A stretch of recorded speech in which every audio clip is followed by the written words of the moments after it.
በትንሳኤ በዓል ዕለት የመብራት መቆራረጥ እንዳይኖር በተመረጡ ማዕከላት የካርድ መሙላት አገልግሎት እንደሚሰጥ የአዲስ አበባ ኤሌክትሪክ አገልግሎት አስታውቋል።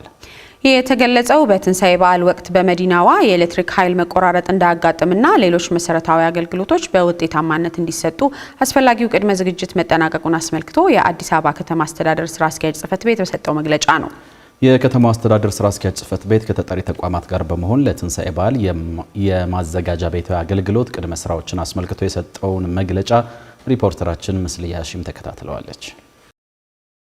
በትንሳኤ በዓል ወቅት በመዲናዋ የኤሌክትሪክ ኃይል መቆራረጥ እንዳያጋጥምና ሌሎች መሰረታዊ አገልግሎቶች በውጤታማነት እንዲሰጡ አስፈላጊው ቅድመ ዝግጅት መጠናቀቁን የአዲስ አበባ ከተማ አስተዳደር ስራ አስኪያጅ ጽሕፈት ቤት አስታውቋል። ጽሕፈት ቤቱ ከተጠሪ ተቋማት ጋር በመሆን ለመጪው የትንሳኤ በዓል የማዘጋጃ ቤታዊ አገልግሎት ቅድመ ስራዎችን አስመልክቶ በሰጠው መግለጫ በበዓል ሰሞን የሚኖረውን ከፍተኛ የፍጆታና የአገልግሎት ፍላጎት ታሳቢ ያደረገ የተቀናጀ እቅድ ወጥቶ ወደ ስራ መገባቱን የከተማው አስተዳደር ምክትል ስራ አስኪያጅ ይመኙሻል ታደሰ ገልጿል። የኢትዮጵያ ኤሌክትሪክ አገልግሎት የአዲስ አበባ ሪጅን በበኩሉ የኃይል አቅርቦት መቆራረጥ እንዳይኖር በቂ ዝግጅት መደረጉን በመግለጽ በዋዜማና በበዓሉ ዕለት 24 ሰዓት አገልግሎት የሚሰጡ 15 ቡድኖች በተለያዩ አካባቢዎች በስራ ላይ እንደሚያሳልፉም አመልክቷል። እንግዲህ እነዚህ የተዋቀሩት ኮማንድ ፖስት በግዛውነት የሚሰሩ ናቸው። በአንድ ጊዜ 24 ሰዓት የሚሰሩ 15 ቡድኖች በተለያዩ ኤሪያዎች አሉን። ከዛ በተጨማሪ ግን 30 አገልግሎት መስጫዎችና 12 ለፕሪፔይድ ወይም ደግሞ ካርድ ተጠቃሚ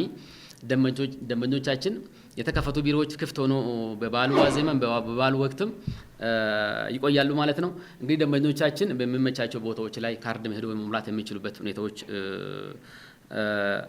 ይፈጠራል። የአዲስ አበባ ውሃና ፍሳሽ ባለስልጣን በዓሉን በማስመልከት የተበላሹ የውሃ መስመሮችን የመጠገን ስራ መሰራቱንና ከበዓሉ ጋር ተያይዞ ዋናው መስሪያ ቤትን ጨምሮ በ10 ቅርንጫፎች ቅዳሜ ዕለት አገልግሎት እንደሚሰጥ ገልጿል። እንዲሁም ባለፉት 15 ቀናት የተፈጠረው የውሃ መቆራረጥ ሙሉ ለሙሉ ተቀርፎ መደበኛ ስርጭቱ መጀመሩን አሳውቋል። ሰሞኑን ለ15 ቀን አካባቢ ውሃ እጥረት የነበረባቸው አካባቢዎች እንደሚታወቀው ትልቁ መስመር ወደ ሀና ማርያም አካባቢ የነበረው ወደ ግፊት ጣቢያ ይገፋ የነበረው ትልቁ መስመር ስብራት ገጥሞት ነበር። እንደሚታወቀው ይህ መስመር ከሀና ማርያም ተነስቶ ሬዶ ፋና ይደርሳል። ሬዶ ፋና አጠቃላይ የማጠራቀሚያ ታንከሮቻችን ላይ ይሞላና በግራቪቲ ወይንም በግፊት በራሱ ኃይል ወደ ተለያዩ አካባቢዎች ይሄዳል። ከሚሄድባቸው አካባቢዎች ጦር ኃይሎችን ይዞ መካኒሳ፣ ሳር ቤት፣ ሜክሲኮ ጋር ይመጣና ገጃ አካባቢን አጠቃላይ ሰርቭ የሚያደርግ አካባቢ ነው። እነዚህ አካባቢዎች ላይ እንደተባለው የህብረተሰብ ክፍል ውሃ በማጣት ማለት በትክክለኛው የፈረቃ አግባብ ውሃ ያላገኙበት ሁኔታ ነበር። አጠቃላይ ግንባታው በጣም ፈታኝ፣ ጥገናው በጣም ፈታኝ፣ እልህ አስጨራሽ የነበረበት እንደሆነ እውን ነው።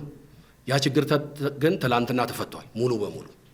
ዛሬ ወደ መደበኛው ወደ ስርጭት ገብቷል ማለት ነው። የአዲስ አበባ ከተማ አስተዳደር እሳትና አደጋ ስጋት ስራ አመራር ኮሚሽነር ኮማንደር አህመድ መሐመድ በበኩላቸው በበዓሉ ወቅት አደጋዎች እንዳይከሰቱ የሚያስችሉ የቅድመ ዝግጅት ስራዎች መጠናቀቃቸውን ገልጸው ህብረተሰቡ ከበዓል ስራዎች ጋር ተያይዘው ሊያደርጋቸው የሚገቡ ጥንቃቄዎችን አብራርተዋል። ሌሊት የምንሰራቸውን ስራ እንቅልፍ ድካምም ስለሚኖር ከዛ በጊዜ ስራችንን ብናጠናቅቅ የተሻለ አደጋዎችን መቀነስ ይቻላል።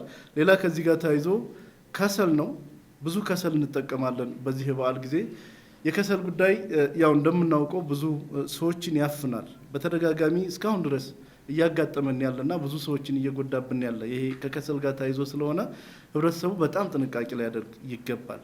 ከሰል አንጠቀም። የከተማዋ ጽዳት አስተዳደር ኤጀንሲም በተመሳሳይ አካባቢን የማጽዳት ስራዎች መከናወናቸውን የገለጸ ሲሆን በዓሉ የእርድ በዓል እንደመሆኑ ተረፈ ምርቶችን በአግባቡ ከየአካባቢው ለመሰብሰብ ዝግጅት መደረጉን አሳውቋል። ይህንን የስግደት በዓል ጽዱ በሆነ አካባቢ እንዲካሄድ ከትላንትና ጀምሮ በሁሉም ይሄ መርሃ ግብር በሚካሄድባቸው ቤተክርስቲያናት የጽዳት ንቅናቄ መርሃ ግብር እያካሄድን ያለ ነው።